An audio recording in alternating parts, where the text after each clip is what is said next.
Hi everybody! So today is Monday and that means time for Movie Monday, and today we're talking about foreign films, and I decided it would be fun to talk about some of my favorite foreign animated films, and I decided to pick ones that were originally not in English, so that, so I'm not gonna have like Song of the Sea or something like that was in English, or like an Aardman film or something like that, which ways I think that you can experience other cultures through animation.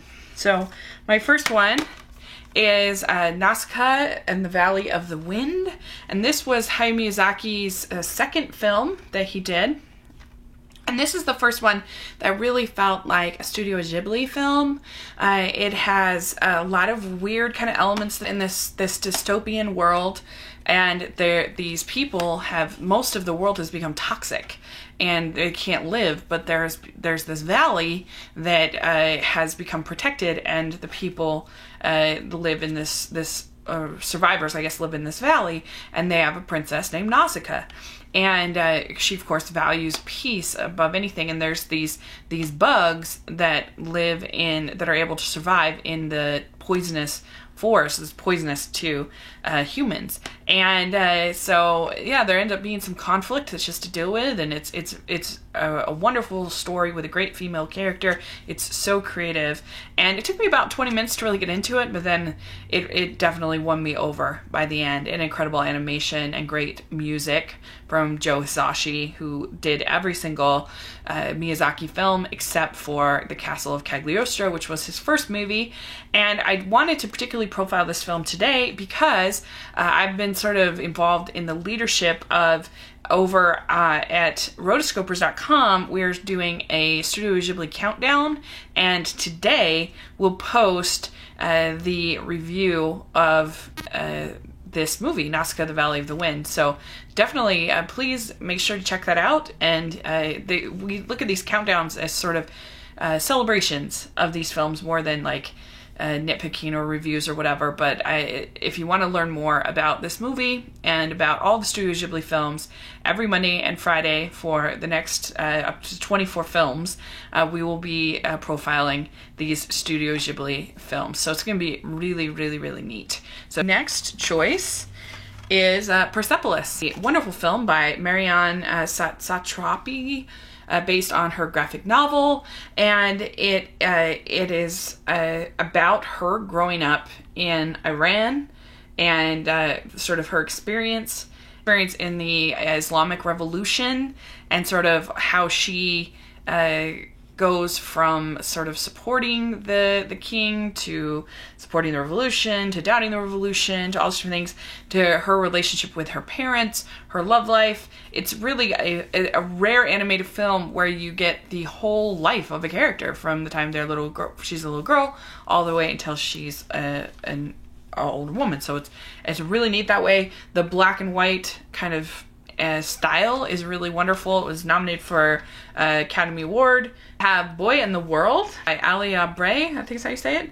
And this was nominated, surprise nomination, in 2015 for Best Animated Feature Film, and it really is a sweet little movie. It's one of those animated films that's more an art piece than it is like a movie, and so some people might have kind of issues with that or not like that, and that's fine. I totally get it, but I really enjoyed it. I still I like the Peanuts movie better, but that doesn't mean this is bad. And the way it uses music is really, really charming. This boy who kind of goes after his father, who is like a migrant worker, and all the like crazy things he experiences in the city. My next pick is A Cat in Paris, and this is a beautiful animated film. This was also nominated for Best Animated Feature Film. It was in a really weird year where they had Kung Fu Panda 2 and Rango and this and Chico and Rita, so it was just sort of an unusual year.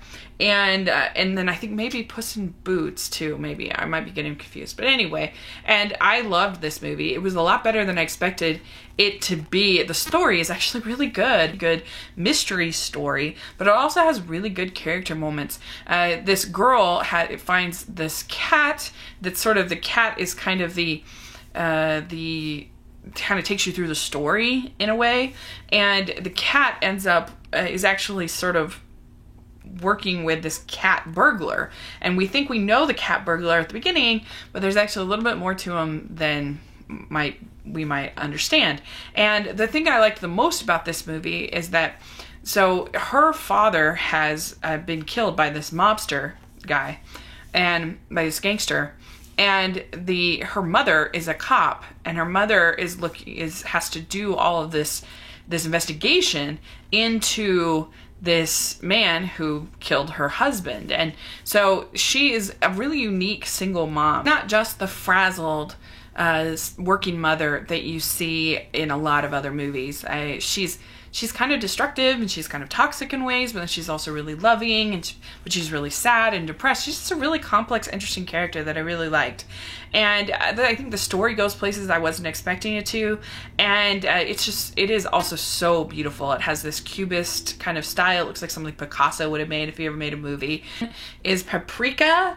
And this is a hard movie to describe. It's kind of like, it's an anime film, but it's kind of like Inception, but it's kind of bigger. You know, a lot of people complained, like, why is Inception, why don't you have, like, I don't know, giant babies and crazy, things and stuff like that? Like, why are these dreams so boring? This, you get all of that. You get all of that craziness of dreams, but they're like living in these dreams, and I don't know, it's just a visual spectacle. It's really, really, really entertaining. It's for adults. There's some nudity and some other things, but yeah, it's really hard to explain, but it's a really good movie. So just trust me and check it out. So those are my 5 foreign animated films that you should definitely watch. And there's so many, I could go on for days. So what are some of your favorite foreign animated films? What do you think of these 5 films? If you've seen any of them, what do you like them, not like them? And don't forget to check out over on Rotoscopers. I'd really appreciate it. So thanks so much, and I will talk to you later. Bye!